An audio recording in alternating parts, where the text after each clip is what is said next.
Shalom, selamat pagi.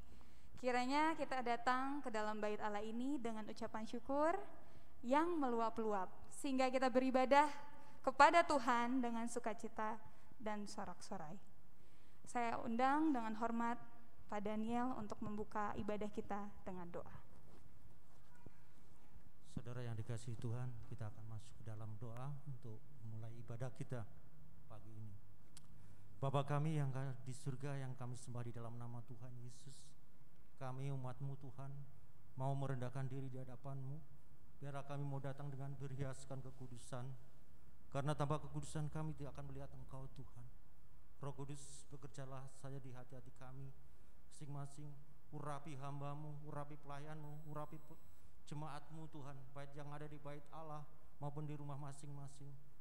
Roh Kudus, pimpin ibadah kami ini ya Tuhan, dari awal pertengahan hingga akhirnya. Dan biarlah kuasa surga ya Tuhan ada di tengah-tengah kami, sehingga urapan-Mu itu Tuhan mengalir hidup kami, dan kami boleh mau naikkan pujian syukur kami kepada Engkau. Dan biarlah setiap korban syukur akan Engkau boleh menyenangkan akan Engkau, meninggikan akan Engkau ya Tuhan. Kami tahu Tuhan, bila rasa cukup itu terus ada dalam hidup kami, sebab ibadah yang disertai rasa cukup itu memberi keuntungan buat kami Tuhan. Kami tahu Tuhan, Engkau akan memberikan perbedaan antara orang yang beribadah tidak beribadah ya Bapa. Karena itu Tuhan, kami mempersembahkan tubuh kami sebagai persembahan yang hidup, kudus dan berkenan kepada Engkau. Sebab itu ialah ibadah yang sejati. Kuduskanlah kami dengan kebenaran firman-Mu, karena firman-Mu ada kebenaran Tuhan. Dan biarlah kami ketika pulang kami jadi orang-orang yang dibenarkan oleh Engkau. Terpujilah nama-Mu Tuhan. Kami serahkan ibadah kami hanya di dalam nama Tuhan Yesus Kristus. Kami sudah berdoa ucap syukur. Amin. Amin. Terima kasih.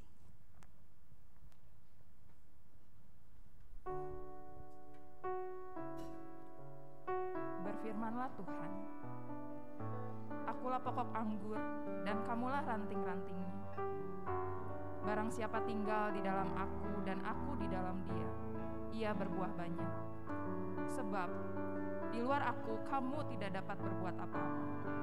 Dalam hal inilah Bapakku dipermuliakan, yaitu jika kamu berbuah banyak, dan dengan demikian kamu adalah murid-muridku. Seperti Bapa telah mengasihi anak, demikianlah juga aku telah mengasihi kamu. Tinggallah di dalam kasihku itu, dan inilah perintahku, yaitu supaya kamu saling mengasihi seperti aku telah mengasihi kamu. Dengan demikian, sehingga orang tak akan tahu bahwa kamu adalah murid-muridku, yaitu jikalau kamu saling mengasihi. Kita akan naikkan pujian Yesuslah pokok dengan penuh semangat dan sukacita.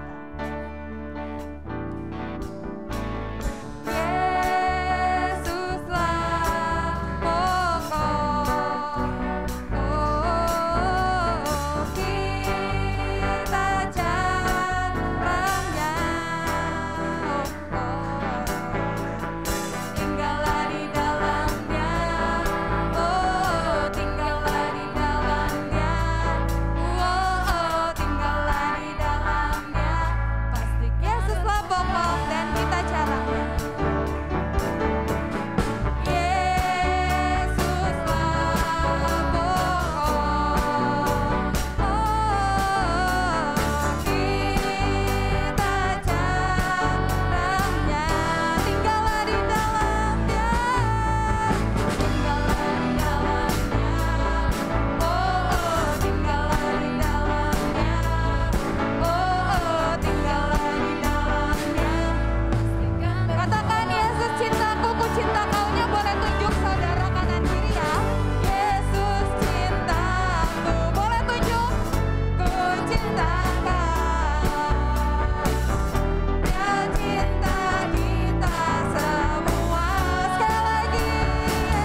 Saat ini juga kita mau bilang, Tuhan satukan roh kami ya Tuhan, supaya kami menjadi satu sama seperti Engkau adalah satu.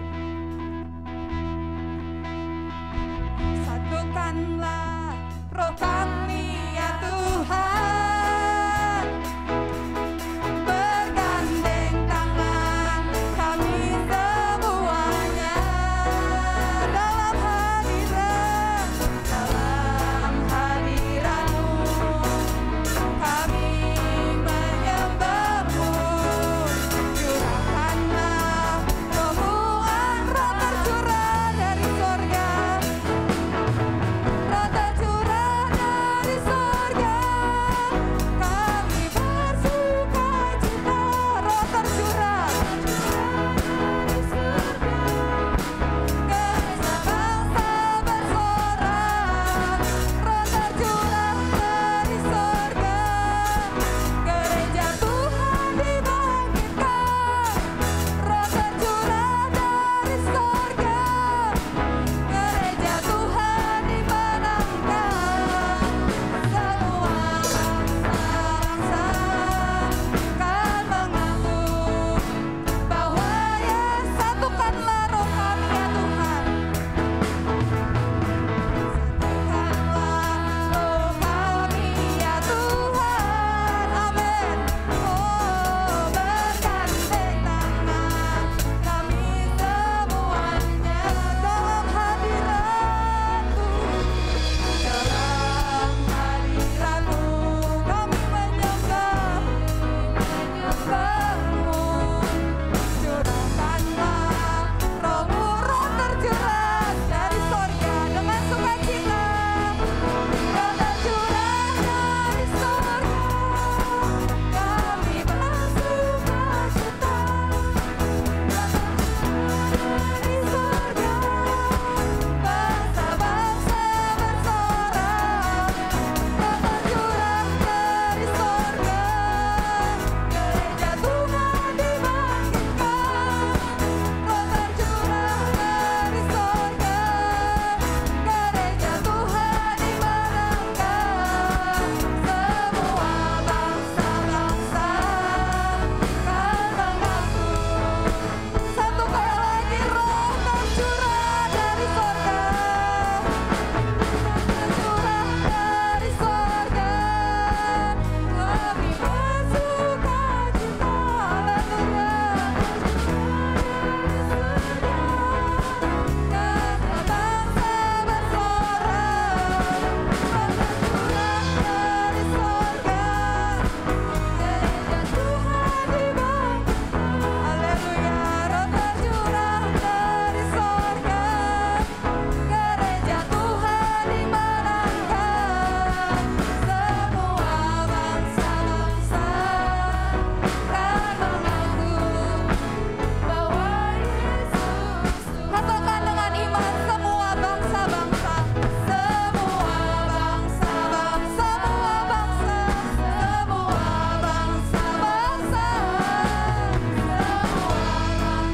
bangsa-bangsa, kan mengaku bahwa Yesus Tuhan. Haleluya.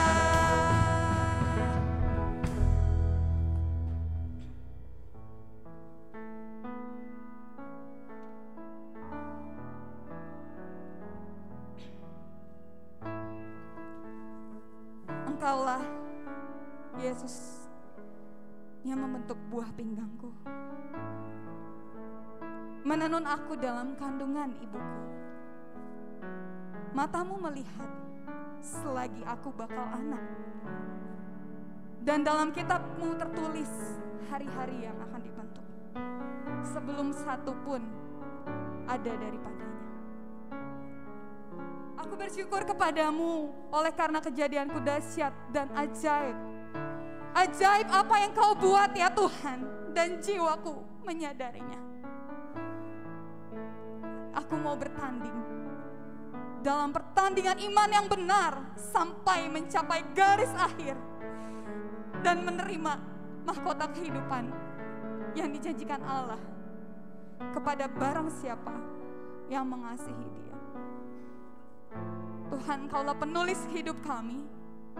dan mengasihi-Mu, itu yang menjadi kerinduan hati kami. Kita akan naikkan pujian ini. Kaulah penulis hidupku. Kaulah penulis hidupku. Kau membuat segalanya baru. Engkau di dalam dan ku ada dalam. Tak ada yang tak mungkin bagimu.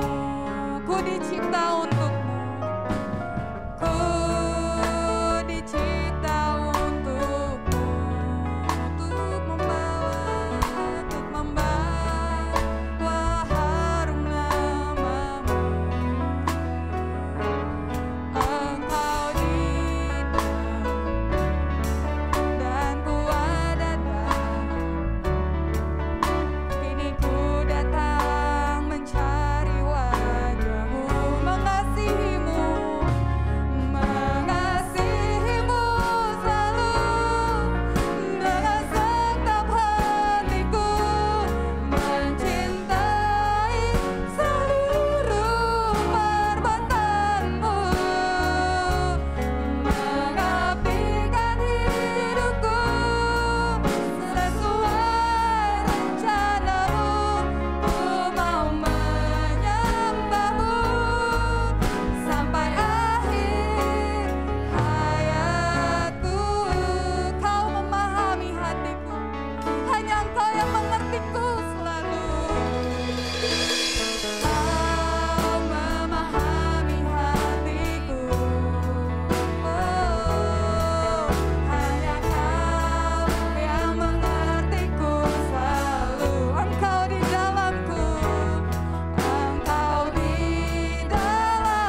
napas terakhir. Kami berharap Tuhan, Kau dapati kami setia sampai akhir. Menutup mata, ku tetap setia menanti janji-Mu sampai ku dapatkan mahkota kehidupanku.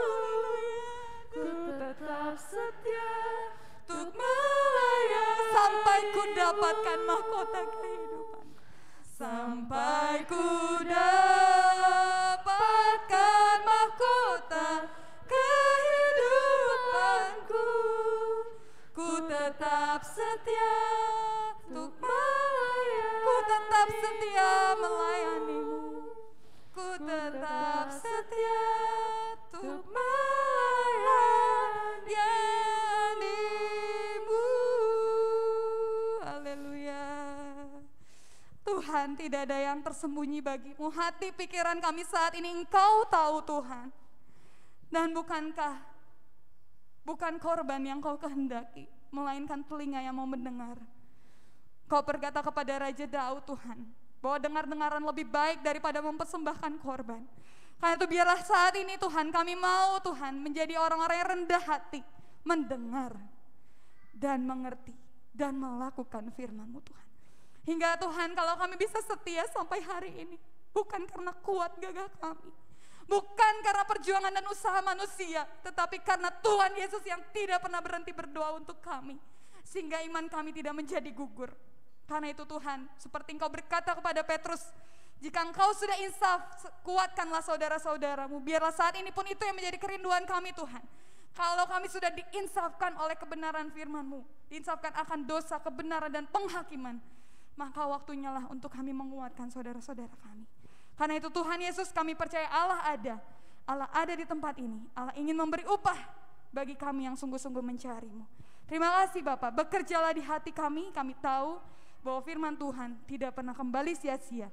Karena itu tumbuhkan terus Tuhan firman di dalam hati pikiran kami, sehingga kami Tuhan punya perlengkapan senjata yang lengkap untuk melawan tipu-tipu daya iblis yang sedang merajalela saat ini.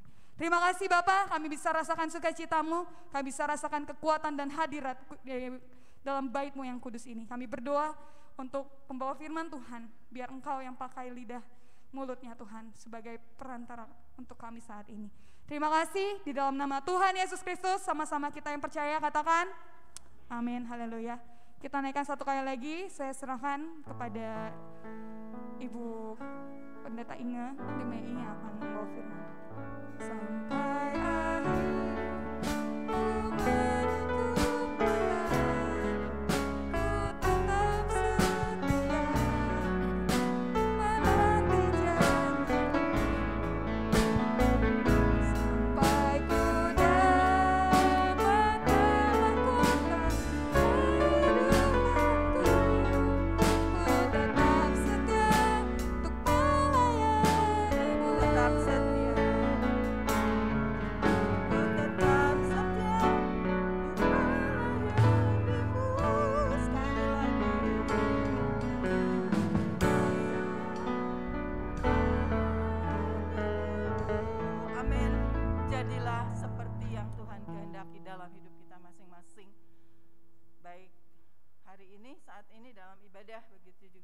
sampai selama-lamanya.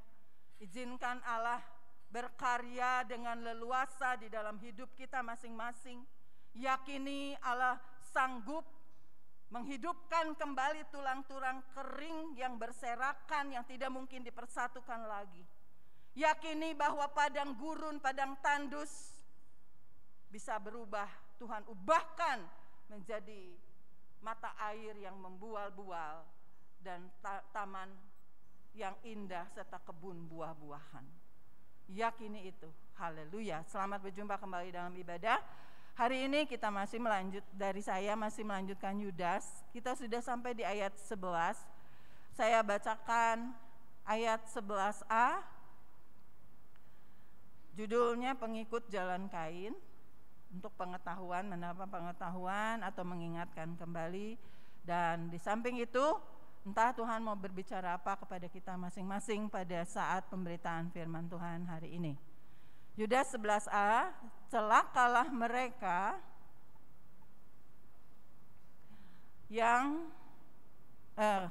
mereka karena mereka mengikuti jalan yang ditempuh Kain. Ya, jadi pengikut jalan Kain judulnya, dan kita tahu secara cepat saja saya bacakan kisah dari Kain, kurang lebih yang sebagian yang saya sampaikan, saya ambil yang bagian kecil dari kehidupan Kain, Kejadian 4 ayat 3 sampai 8. Setelah beberapa waktu lamanya, maka Kain mempersembahkan sebagian dari hasil tanah itu kepada Tuhan sebagai korban persembahan. Habel juga mempersembahkan korban persembahan dari anak sulung kambing dombanya, yakni lemak-lemaknya. Maka Tuhan mengindahkan Habel dan korban persembahannya itu. Tetapi Kain dan korban persembahannya tidak diindahkannya. Lalu hati Kain menjadi sangat panas dan mukanya muram. Firman Tuhan kepada Kain, "Mengapa hatimu panas dan mukamu muram? Apakah mukamu tidak akan berseri jika engkau berbuat baik? Tetapi jika engkau tidak berbuat baik, dosa sudah mengintip di depan pintu. Ia sangat menggoda engkau, tetapi engkau harus berkuasa atasnya." Kata Kain kepada Habil adiknya, "Mari kita pergi ke padang." Ketika mereka ada di padang, tiba-tiba Kain memukul Habil adiknya itu, lalu membunuh dia. Kita sudah tahu ya, yang sudah ikut Tuhan dari kecil, dari sekolah minggu, pasti sudah mengenal baik cerita ini. Dan dari apa yang kita baca barusan, maka pengikut jalan Kain adalah pertama, orang yang beribadah tidak benar di hadapan Tuhan, sehingga persembahannya itu tidak diterima oleh Tuhan. Mengapa tidak diterima oleh Tuhan? Memakai cara sendiri, kebenaran sendiri. Lalu kalau kita lihat, ingat ya, kalau di ayat sebelumnya, pada kesudahan tahun, Kain dan Habel mempersembahkan persembahan dari hasil kerja keras mereka. Karena Kain adalah seorang peladang, petani, berkiprah di perkebunan ya, dan Habel itu peternak, maka persembahan Kain adalah hasil tanah. Dan Kain juga mempersembahkannya itu jumlahnya banyak sekali, bukan 1/10, bukan 2/10, bukan 3/10, bukan 4/10, tapi 5/10. Sebagian dari hasil tanah yang dia garap dipersembahkan kepada Tuhan. Habel mempersembahkan anak sulung dari kambing dombanya, lemak-lemaknya. Dan kita tahu bagaimana akhirnya Kain tahu persis bahwa persembahannya itu tidak diterima oleh Tuhan. Entah seperti apa ciri dari Tuhan menyatakan bahwa persembahan Habel itu diterima. Tidak ada penjelasan di pasal ini. Tetapi kalau saudara loncat ke pasal 15, di situ Abraham mempersembahkan korban yang disuruh oleh Tuhan. Harus mempersembahkannya, dibagi 2 dan begini dan sebagainya. Lalu Abraham menjaga persembahan itu sampai akhirnya Tuhan menerima persembahan Abraham dengan cara apa? Ada api yang menghanguskan korban bakaran. Jadi kemungkinan besar mengapa Kain tahu persembahannya tidak diterima, kemungkinan nih besar ya, itu ada api turun dari Tuhan menghabiskan persembahan Habel, sedangkan persembahan Kain itu tidak. Jelas pengikut jalan Kain adalah orang yang merasa udah bener nih, aku ini mempersembahkan jauh lebih baik dong. Mezbahnya juga pasti besar sekali, sayur-sayuran segala macam ya. mungkin ada juga biji-bijian, jagung, umbi-umbian, mungkin kita tidak tahu. Persembahannya giant ya, raksasa itunya, mezbahnya. 1 tahun, hasil 1 tahun yang bisa disimpan kan biji-bijian. Panen terakhir entah apa, kemungkinan juga buahnya buah bungaran. Saudara tahu buah bungaran itu besar-besar. Saya pernah melihat beri yang bungaran itu besar sekali dan cantik sekali ya. Tapi mezbah Habel ya secukupnya, kecil saja ya. Saudara, orang yang ibadahnya tidak benar di hadapan Tuhan itu cenderung marah kepada orang yang dilihat oleh dia. Itu kayaknya Tuhan kok baik banget sama dia gitu loh ya. Apa sih lebihnya dia? Dia nggak baik-baik amat, dia nggak apa-apa, nggak bisa aja kan. Habel itu mungkin adik yang pendiam atau lelet atau apa, kita tidak pernah tahu. Kehidupan mereka tidak dibuka ya secara kehidupan sehari-harinya. Langsung soal penyembahan kepada Tuhan. Di dalam Ibrani 9 ayat 22, tanpa penumpahan darah tidak ada pengampunan. Sedangkan kalau Habel itu mempersembahkan korban yang ada penumpahan darah. Dan kemungkinan juga ada hal-hal yang ditaruhkan di hati Habel. Karena kalau kita lihat nanti di Ibrani, dia itu punya keyakinan terhadap Tuhan ya. Dan yang lucunya kan udah tahu ya, Habel itu kan persembahannya kan diterima. Ya apa salahnya dong Kain tuh bilang sama Habel, Bel, aku mau dong minta kambing domba. Siapa tahu kalau saya mempersembahkan seperti kamu, Tuhan terima gitu kan. Senglinya gitu kan kalau akal sehat ya. Lihat orang benar di hadapan Tuhan, Tuhan terima. Ya harusnya ya udah minta dong kambing dombanya, walaupun bukan anak sulung kali ya.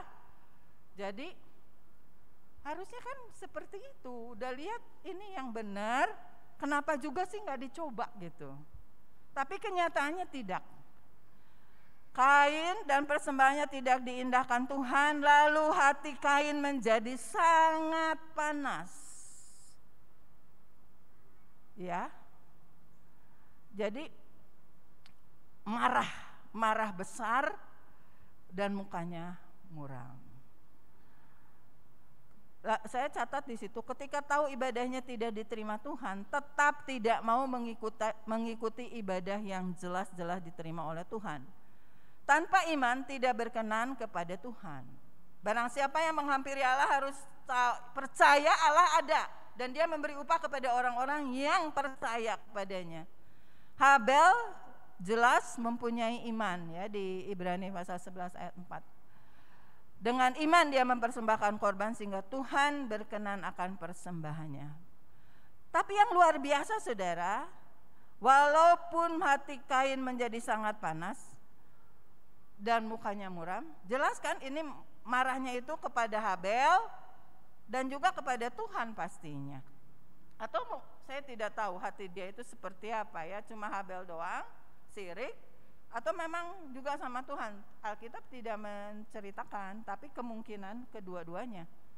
Tapi luar biasanya apa saudara? Kita lihat berikutnya tadi ayat 6, firman Tuhan kepada Kain, mengapa hatimu panas dan mukamu muram? Apakah mukamu tidak akan berseri jika engkau berbuat baik? Tetapi jika engkau tidak berbuat baik, dosa sudah mengintip di depan pintu. Ia sangat menggoda engkau, tetapi engkau harus berkuasa atasnya. Luar biasa Tuhan bertanya. Padahal Tuhan kan tahu hati semua orang ya. Tapi Tuhan yang berinisiatif untuk meredakan kegeraman hati, kepanasan hati dari Kain. Allah selalu punya rahmat yang berlimpah-limpah. Bertanya. Tidak langsung menjudge ya. Lu lihat tuh, misalnya bisa aja kan Tuhan tuh bilang, lihat tuh kamu persembahannya nggak benar, benerin dong. Enggak saudara ya. Tuhan punya trik-trik yang menawan sekali, dan rasakan sendiri dalam hidup sehari-hari kita saudara. Bagaimana cara Allah itu menawan, unik. Aduh, Magnus Tot Markotop gitu saudara ya. Tindakan-tindakan Allah itu amazing gitu lah ya. Nikmati itu, termasuk dalam ibadah-ibadah. Kalau ibadah kita belum merasakan apa-apa, saudara cari sendiri, ngomong sama Tuhan, to the point sama Tuhan ya. Sehingga ibadah itu menjadi nikmat sekali dan hari-hari kita juga semarak. Tuhan bilang begitu, maksudnya supaya jangan sampai marah yang mendatangkan kejahatan. Mazmur 37 katakan, amarah tidak mendatangkan kebaikan, tetapi membawa kepada kejahatan. Allah berusaha mencegah Kain untuk melakukan tindakan yang jahat. Tetapi sayang sekali ini diabaikan. Lalu mengajak Habel, sudah ada langsung rencana timbul niat jahat. Mari kita pergi ke padang. Dan kita tahu tiba-tiba Kain memukul Habel adiknya itu lalu membunuh dia. Saya catat, mendengar Tuhan berfirman tapi tidak meresponi firman Tuhan dengan baik, tidak memohon pertolongan Tuhan untuk melaksanakan apa yang dikatakan oleh Tuhan, itulah pengikut jalan Kain. Kemudian menganiaya orang yang beribadah dengan benar. Nah, sudah begitu. Kemudian saya menambahkan, menyia-nyiakan kesempatan untuk mendapat pengampunan nanti di berikutnya ya. Lalu lari dari hadirat Tuhan. Ayat 9, firman Tuhan kepada Kain, di manakah Habel adikmu itu? Jawabnya, aku tidak tahu. Apakah aku penjaga adikku? Lalu Tuhan berkata lagi, apakah yang telah kau perbuat ini? Darah adikmu itu berteriak kepadaku dari tanah. Luar biasa saudara ya, Tuhan masih memberi kesempatan. Ini kesempatan kedua. Kesempatan pertama mencegah Kain untuk melakukan kejahatan, tidak digubris, tidak diindahkan oleh Kain. Ini kesempatan kedua. Tuhan udah tahu Habel dibunuh karena darah Habel berteriak. Tetapi Tuhan tuh luar biasa lagi, saudara lihat bagaimana Tuhan bertanya, di mana Habel adikmu? Maksudnya apa? Memancing untuk Kain mengakui apa yang sudah diperlakukan kepada Habel karena kemarahannya dalam soal agama, dalam soal ibadah. Saya catat, Tuhan sebetulnya tahu apa yang sudah dilakukan Kain terhadap Habel, tapi dia bertanya untuk memberi jalan bagi Kain mengaku dosanya dan meminta pengampunan. Tapi lagi-lagi Kain tidak memanfaatkan kesempatan kedua yang diberikan Tuhan tersebut. Berikutnya ayat 11, Kain jadi terkutuk menjadi seorang pelarian dan pengembara di ayat 12. Pergi dari hadapan Tuhan. Nah, saudara, jelas bahwa ibadah yang benar itu bukan dengan cara kita, tetapi sebuah keinginan untuk berhubungan dengan Tuhan secara pribadi. Tidak ada apapun bisa menyelamatkan. Mazmur 49 ayat 7 dan 8. Mari kita baca sama-sama ya. 1, 2, 3. Orang pun dapat membebaskan dirinya atau memberikan tebusan kepada Allah ganti nyawanya, karena terlalu mahal harga pembalasan nyawanya dan tidak memadai untuk selamanya. Ya, ini dia. Tidak ada apapun juga yang membuat kita benar di hadapan Allah, hanya oleh penumpahan darah. Kalau zaman dulu simbol-simbol penumpahan darah binatang yang tidak bercela, yang ada yang setahun umurnya, ketentuannya beragam. Untuk pengampunan dosa, untuk penebus salah, sama ya, harus ada penumpahan darah. Tapi jelas ini menunjuk kepada Kristus yang tersalib dan darahnya yang menguduskan. Efesus pasal 2 ayat 8-9 itu sudah kita hafal. Sebab karena kasih karunia kamu diselamatkan oleh iman, itu bukan hasil usahamu tetapi pemberian Allah. Jadi sungguh-sungguh Allah yang berinisiatif untuk menyelamatkan orang dari kutuk dosa, yang tidak bisa dihindari oleh siapapun keturunan Adam dan Hawa. Ya, semua sudah kehilangan kemuliaan Allah, semua sudah jauh dari Allah, dan hanya Allah yang berinisiatif. Jadi luar biasa kalau saudara dan saya boleh sampai hari ini dipertahankan oleh Tuhan, ya. Ada dalam keselamatan yang dikaryakan oleh Allah. Dan kita lihat lagi bagaimana firman Tuhan datang, firman Tuhan datang, firman Tuhan datang, tetap tidak digubris. Jangan sampai pelajaran dari Kain dan pelajaran dari pengikut jalan Kain, yang pertama kita harus selalu pelayanan Kristus. Mengingat harga darah mahal yang sudah mengampuni dosa kita, yang sudah mematahkan kutuk yang membawa kepada maut. Yang kedua, kalau kita dengar Tuhan berbicara, maka kita harus meresponi dengan, Tuhan maaf, tadi Tuhan bicara apa saya belum ngeh, saya enggak mudeng, saya enggak dengar baik-baik, Tuhan bicara lagi, Tuhan bicara lagi. Baca Alkitab, enggak ada yang nyangkut di hati, jangan nyangkut di pikiran, jangan tutup dulu itu Alkitab atau HP lagi baca pembacaan atau mendengar Alkitab bersuara. Putar lagi ulang, putar lagi ulang. Pagi udah kesusu, harus kerja, harus nyiapin sarapan, harus ini dan itu. Ulang lagi nanti, Tuhan tolong ya, tadi saya belum ngeh Tuhan, belum apa sih, nggak ngerti Tuhan maunya apa hari ini. Dengan kata-kata di Alkitab tadi yang saya baca, dengan Alkitab bersuara yang tadi saya dengar, Tuhan tolong, nanti jam berapa?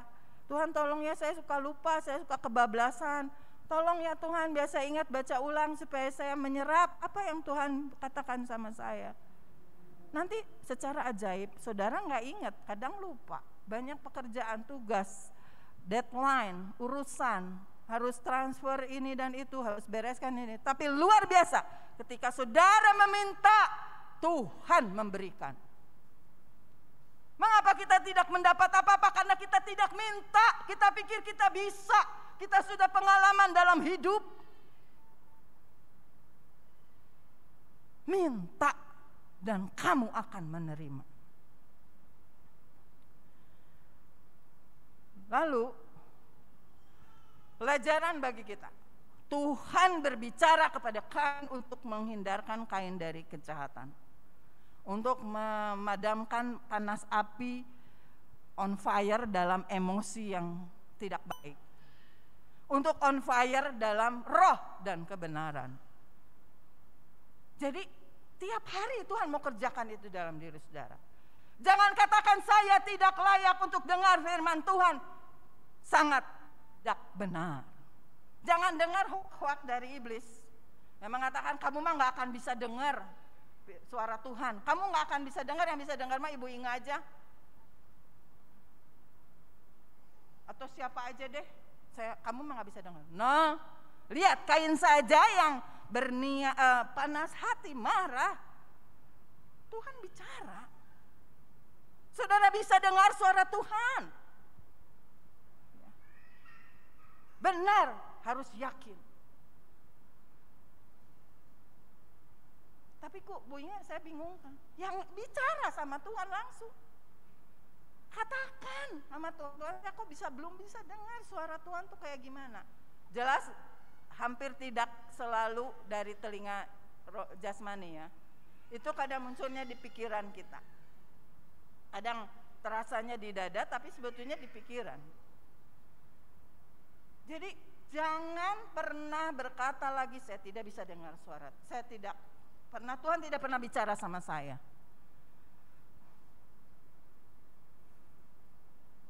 Kalau benar belum bisa kita alami hal itu, minta. Tuhan, saya pengen dengar suara Tuhan. Lalu sudah dengar suara Tuhan, apakah cukup tadi Kain? Tidak. Minta lagi, Tuhan saya belum mengerti. Lalu Tuhan kasih ngerti lewat cara apapun. Ada kalanya langsung ngerti, ada kalanya klik dari Tuhan tuh bisa makan waktu. Ya, tapi kadang-kadang juga Tuhan langsung mengerti, saudara. Tapi apakah cukup mengerti doang? Tidak di-save. Tuhan, aku ngerti, tapi kadang-kadang berikutnya kita lali, forget, ya, forgot. Jadi Tuhan, aku ngerti, tapi ingatkan lagi buat aku pakai dalam hidupku sehari-hari untuk mengasihimu, untuk menyenangkanmu. Engkau yang sudah merancang hari-hariku, biar aku ada di trackmu Tuhan, di trackmu, di jalurmu, di lintasan terangmu Tuhan. Jangan gelambiar kemana-mana, jangan aku menyimpang ke kiri, ke kanan. Jadi Tuhan berbicara, Tuhan senang berbicara pada saudara. Kalau kita belum bisa dengar aja, Tuhan barangkali ada kusta di telingaku, kusta dosa di telinga Tuhan, tolong. Ada yang dengar tapi samar-samar, ada banyak kotoran di telinga. Ada seorang artis yang tidak bisa mendengar dengan baik, artis Kristen. Lalu dia ke dokter THT, kata anak saya habis 1,5 juta. Ternyata ada gumpalan di telinganya yang mengeras, ya, kotoran-kotoran yang berlama-lama, entah berapa lama, karena dulunya rajin banget ngorekin telinga. Jadi ada yang mengeras di saluran pendengarannya. Ketika disemprot, ya berubah, ya, jadi celing lagi telinganya, bisa dengar jelas. Kita juga harus datang sama Tuhan. Tuhan, kok aku nggak bisa dengar suaramu? Udah dengar tapi gimana ya tadi teh dengarnya Tuhan teh? Saya ke jalan yang kanan, kiri, atau mana tadi ya? Kadang-kadang kita lihat petunjuk juga arah, ya saudara. Kita tuh nggak mau diem dulu gitu. Kita lihatnya tuh kalau lihat arah, lihat Google Map atau apa namanya sih, macam-macam ya. Itu peta. Kadang-kadang kita juga bingung kan ya. Kita ada di mana nih? Enggak selalu kita piawai dan kita nggak mau belajar. Kadang kayak saya juga kalau lihat itu, anak saya kalau bilang, "Mi, bisa nggak lihat?" Nggak bisa, Mami, maaf, bisa salah lah. Ya, kamu aja belum mahir nih, jam terbangnya belum banyak gitu kan, belum mempelajari. Sama dengan Tuhan. Apakah sekali saja kita dengar langsung kita bisa klik? Jago itu kalau sudah jam terbangnya begitu luar biasa sama Tuhan, hidup dalam roh dan kebenaran dari hari Senin, Selasa, Rabu, Kamis, Jumat, Sabtu, Minggu, 24 jam sehari. Dan saya yakin dia ada di dalam hadirat Allah. Itu sebabnya kalau dia menumpangkan tangan akan ada kesembuhan. Bahkan berdoa untuk orang mati bisa bangkit kalau itu kehendak Tuhan. Dan bahkan bisa dia lewat seperti Petrus, orang-orang dilawat Tuhan untuk bertobat dan lain sebagainya. Makanya mari kita rindukan hal itu ya. Sehingga hari-hari kita menjadi cemerlang, menjadi jadi kepingin sama Tuhan tuh, ini asik banget gitu saudara. Itu ada nikmat senantiasa, ada sukacita berlimpah-limpah, itu benar dan benar dan benar. Dan Tuhan tidak ingin kita ngalaminya sekali-kali, setahun sekali, sebulan sekali. Tuhan ingin kita menikmati senantiasa. Siapa meremehkan firman, ia akan menanggung akibatnya. Lihat, firman yang satu diremehkan, firman yang satu diremehkan. Akhirnya dia ketakutan sendiri. Dia bilang sama Tuhan, Tuhan nanti aku dibunuh orang. Tuhan bilang, Tuhan luar biasa ya. Tuhan gak bilang, puas lah kamu mah gak dengar aku. Enggak, saudara, luar biasa itu Tuhan tuh kayak gitu ya. Kamu dikasih tanda tidak ada yang bunuh kamu. Tapi yang heran lagi, itu udah kesempatan ketiga. Harusnya dia bersyukur dong sama Tuhan. Terima kasih Tuhan, ya dosaku banyak ya. Kenapa dari awal aku gak dengar Tuhan? Kenapa aku gak minta tolong sama Tuhan? Kenapa aku jadi berbuat jahat? Kenapa aku gak mau ngaku? dia malahan lari dari hadapan Tuhan. Menjadi pelarian dan penggembara. Lihat saudara, kejatuhan atau kemerosotan yang bertubi-tubi, ngegelinding saudara, itu karena meremehkan firman. Kalau kita suka meremehkan firman, bagaimana caranya? Ya minta, ngaku, Tuhan saya tidak belum bisa setuju.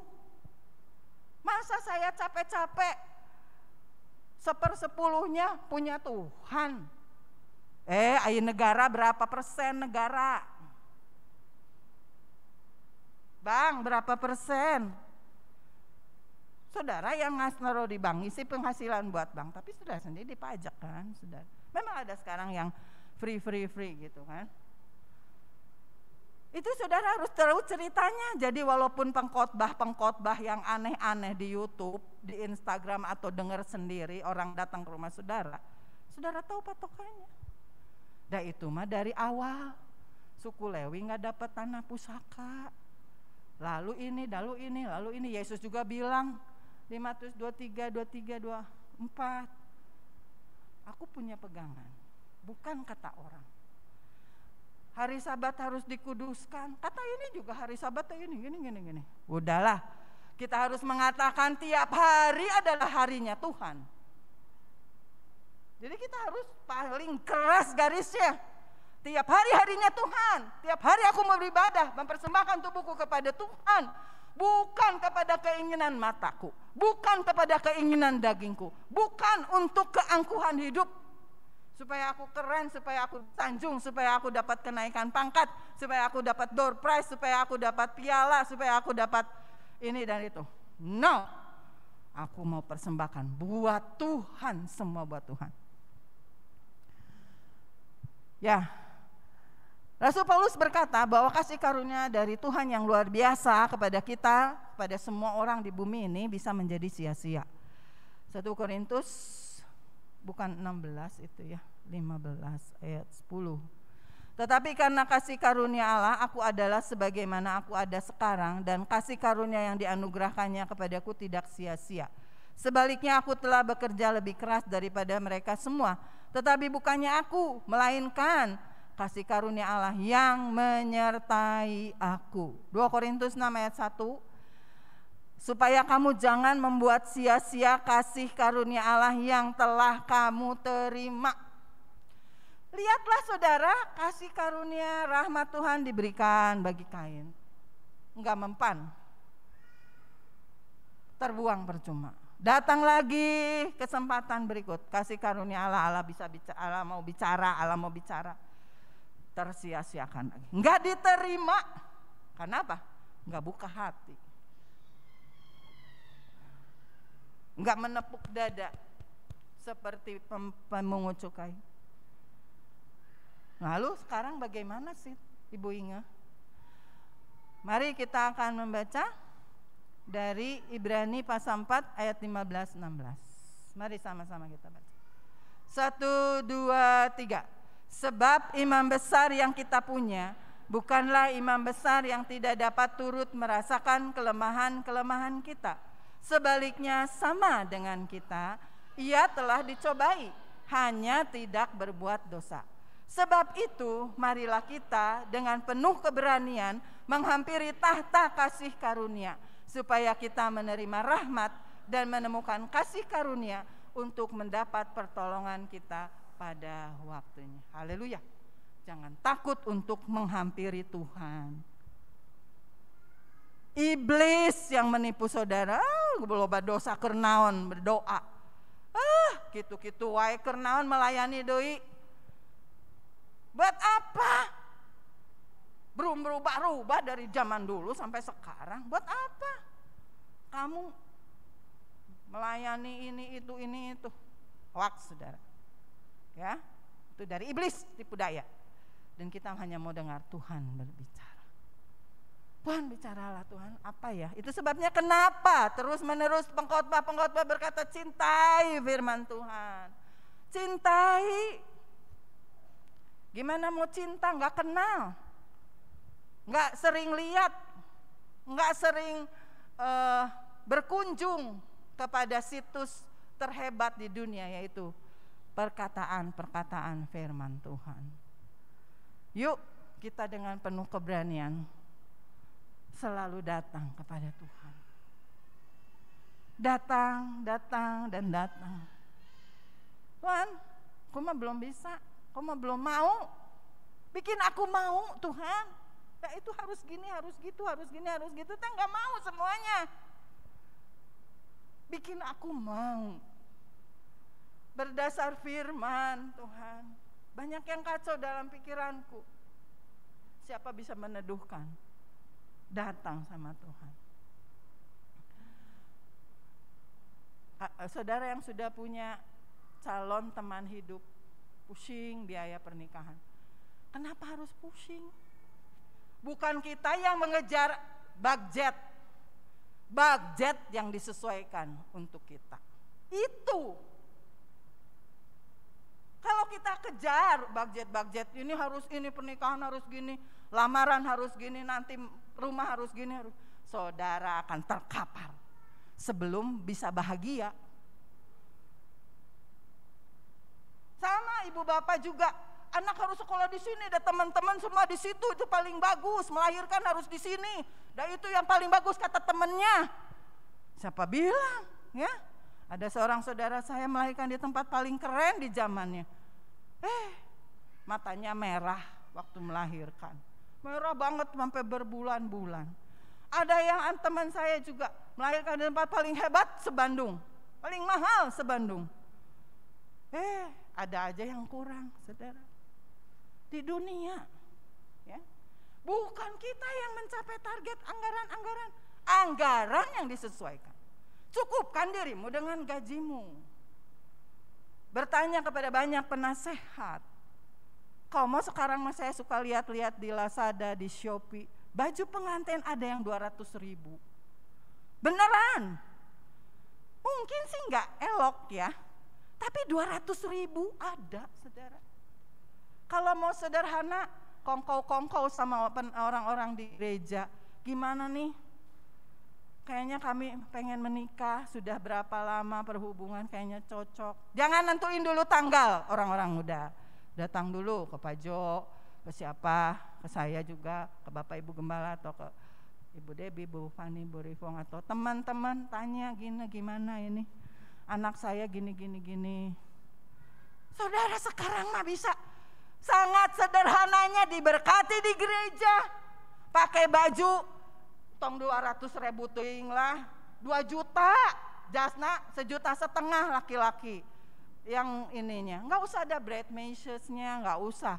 Mama dua-duanya kalau sehati beli di Shopee juga bisa. Ada gaun pesta yang cuma 100.000 tapi bagus. Berdoa tuh ya supaya uang kita itu bukan untuk dunia ini.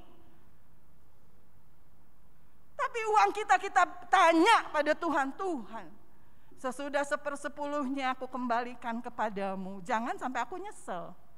Ada udah kasih perpuluhan teh nyesel. Da genengan gajina kalah katurun kumaha ieu teh. Tuhan teh bener. Belajar dulu dong. Kenapa ada seperti itu? Terus ada persembahan khusus teh naon Tuhan? Ke aku sendiri, berdoa sendiri biar dapat jawaban sendiri. Sebelum dapat jawaban enggak apa-apa, ditunda dulu, jangan dilakuin. Ini gimana? Saudara, kalau yang sangat sederhana lagi, biaya pernikahan yang tadinya 200 juta, sekarang mah enggak 50 we. 50 teges alus ayeuna mah. Menang mah tong loba teuing, ya. Pesta we di gereja, ya kan? Aku mau persembahkan yang 50 jutanya buat Tuhan. Yang 100 mah tabungan Tuhan belum rela. Tadinya 250 dipakai pesta, 150 dikasih Tuhan mah belum rela Tuhan. Tuhan mah terima. Jangan sosokan kayak Ananias dan Sapira, saudara, ya. Jadi apapun ngobrol sama Tuhan. Tuhan, aku teh kenapa ya gengsi wae pakai baju 3 kali sarua ke gereja, embung ka 4 kalina. Nah, da Tuhan mah henteu, ya. Tuhan mah tidak melihat cover. Tapi manusia melihat cover. Covernya juga harus elok, memuliakan Tuhan. Jadi saudaraku, mari Tuhan kita itu kaya dengan rahmat. Jangan takut menghampiri tahta kasih karunia. Supaya apa? Dikatakan tadi kita menerima rahmat. Jadi rahmat datang tapi gak keterima, ketutup. Atau keterima tapi bocor.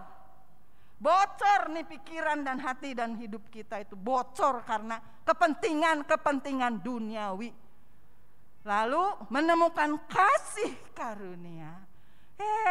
Suka gak ketemu tuh, suka gini nih sama kasih karunia Allah tuh. Karena gak dilatih bahwa hidup saya kasih karunia Allah. Saya bisa karena kasih karunia Allah. Saya punya karena kasih karunia Allah. Dan saya mau memakainya juga di dalam kasih karunia Allah. Sehingga kita bisa bekerja lebih keras seperti Rasul Paulus.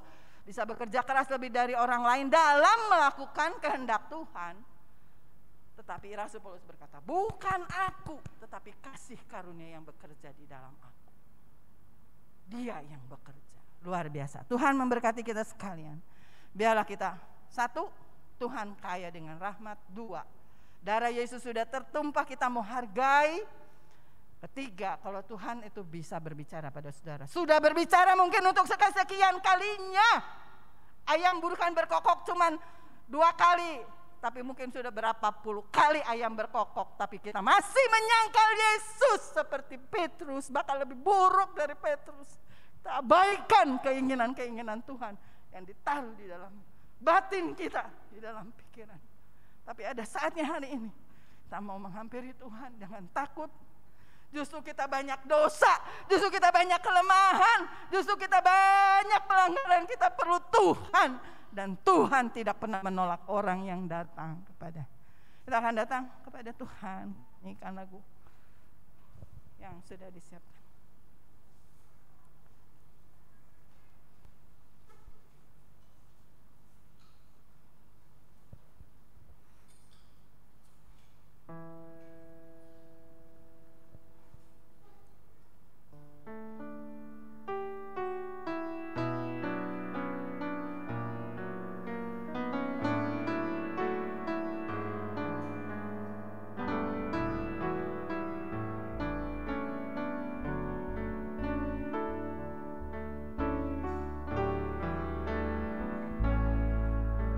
Kau telah buktikan cintamu pada, amin Yesus, amin.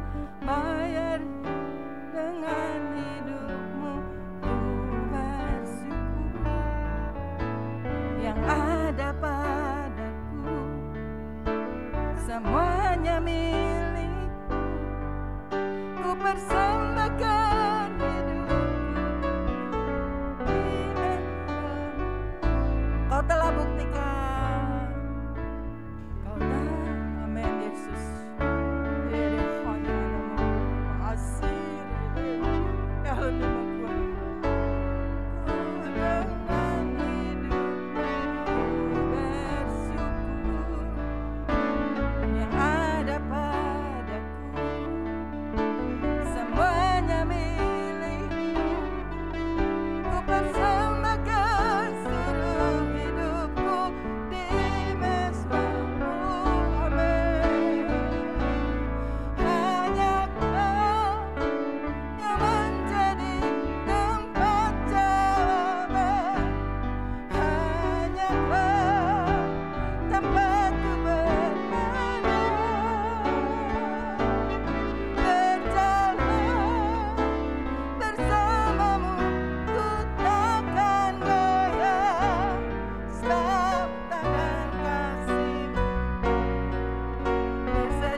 Buat saudara yang sudah lama dipenuhkan Roh Kudus, tetapi karunia bahasa roh yang saudara sudah diberi oleh Tuhan tidak lagi saudara gunakan, menyanyiakan pemberian dari Allah. Itu adalah pemberian saudara. Doa bahasa roh berguna untuk membangun iman sendiri. Dan kalau Tuhan berikan penafsirannya, baru itu membangun orang lain. Jadi saya berikan kesempatan untuk saudara-saudara, bongok seperti Hana yang hanya berkomat kami. Ataukah apa? Ada kerinduan apa di hati? Ada sesuatu apa di dalam diri ini yang perlu Tuhan tolong, yang perlu Tuhan ubahkan, yang Tuhan berikan jalan tembus.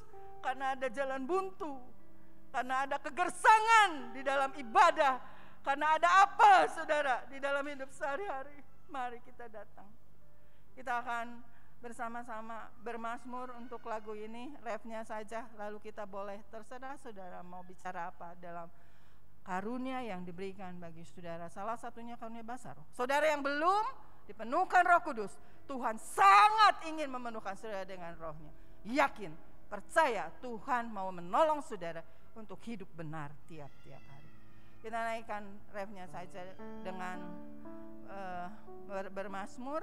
Lalu silakan saudara ungkapkan apa yang saudara mau minta, apa yang saudara mau ungkapkan kepada Tuhan, kerinduan, keberatan hati, tuntutan dan sebagainya dari kehidupan ini.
Dia sanggup saudara, dia sanggup. Haleluya, haleluya. Penyakit yang bertahun-tahun, kalau Tuhan kehendaki sembuh, saat ini juga bilurnya sudah menyembuhkan. Kalau ada dosa-dosa, kebiasaan buruk yang saudara tidak bisa lepaskan, keinginan-keinginan duniawi yang terus menggerogoti kantong saudara, sehingga saudara tidak tahu tidak benar tapi tidak benar. Saat ini datang saudara dengan bahasa Indonesia, dengan bahasa air mata, dengan bahasa roh, dengan apapun seadanya, seadanya di hadapan Tuhan. Haleluya, haleluya. Terima kasih Tuhan, kau lihat hati-hati yang rindu. Tuhan hidup benar di hadapanmu. Hati-hati yang rindu Tuhan melakukan kehendak-Mu. Bahkan ada hati yang rindu mengabdi kepadamu dengan segenap hidupnya. Tuhan lawat, Tuhan beri jamahan khusus, Tuhan adakan kemerdekaan, Tuhan adakan pembaharuan akal budi, dan juga Tuhan topang untuk selanjutnya. Ada prakarsa-prakarsa baru yang Tuhan bukakan, ada jalan baru yang Tuhan bukakan, baik untuk mencari nafkah, baik untuk keharmonisan hubungan, baik untuk apapun juga Tuhan. Terutama supaya kami bisa mengabdi kepadamu tiap hari Tuhan, dalam melakukan tugas yang diemban dalam hidup kami setiap harinya. Kiranya kami bisa mengabdi kepadamu dan menaruh harap kepadamu dan melihat Engkau bekerja, Engkau memberikan hal-hal baru yang indah yang membuat kami semangat lebih bersemangat lagi untuk mengasihi-Mu, untuk mencintai firman-Mu, untuk mengasihi jiwa-jiwa, untuk mengasihi tubuh Kristus di tempat ini. Terima kasih Tuhan, Kau bekerjalah lebih lanjut. Biar kami tidak menghalangi karya-Mu Bapa dalam diri kami. Tuhan, Engkau lihat beban-beban dari setiap pemuda-pemudi, beban-beban dari Bapak Ibu, Tuhan.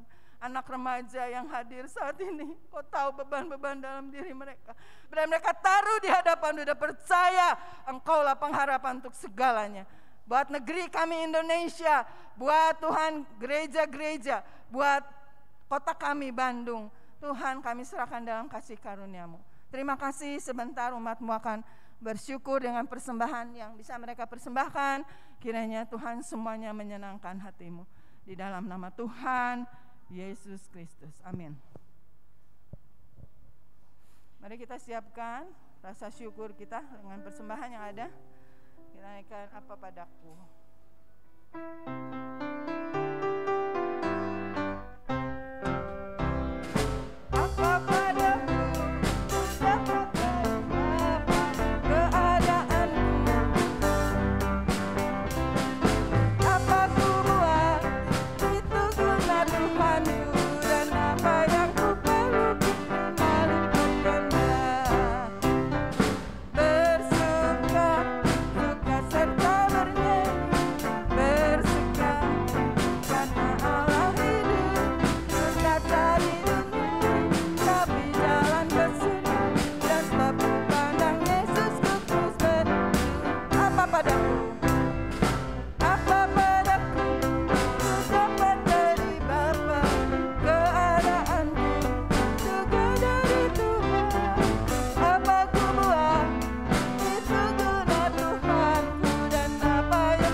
Tuhan yang tahu persis apa yang terbaik yang akan dilimpahkannya bagi kita semuanya.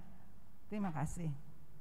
Saudara lihat pengumuman yang ada, worship leader, singers, usher, multimedia, dan juga ada pengumuman khusus.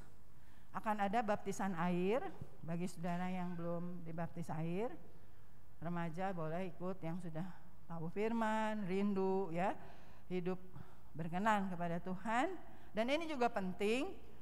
Ada sekolah-sekolah lanjutan perguruan tinggi yang meminta surat baptisan.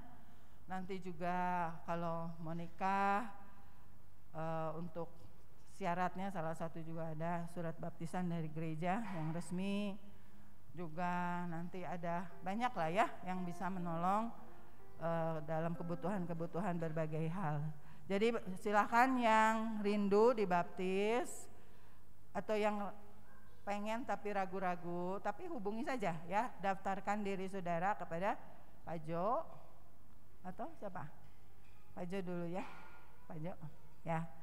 Pokoknya saudara kalau nggak ke Pak Jo ketemu ke siapa aja bilang dulu ya, yang pelayan Tuhan, oke? Nanti kita akan lihat kelanjutannya, pengumuman kelanjutannya. Siapkan diri, yang ragu-ragu, yang takut tapi pengen ya, hubungi saja para pelayan Tuhan. Itu saja mungkin ya. Tuhan memberkati. Mari kita berdiri bersama-sama.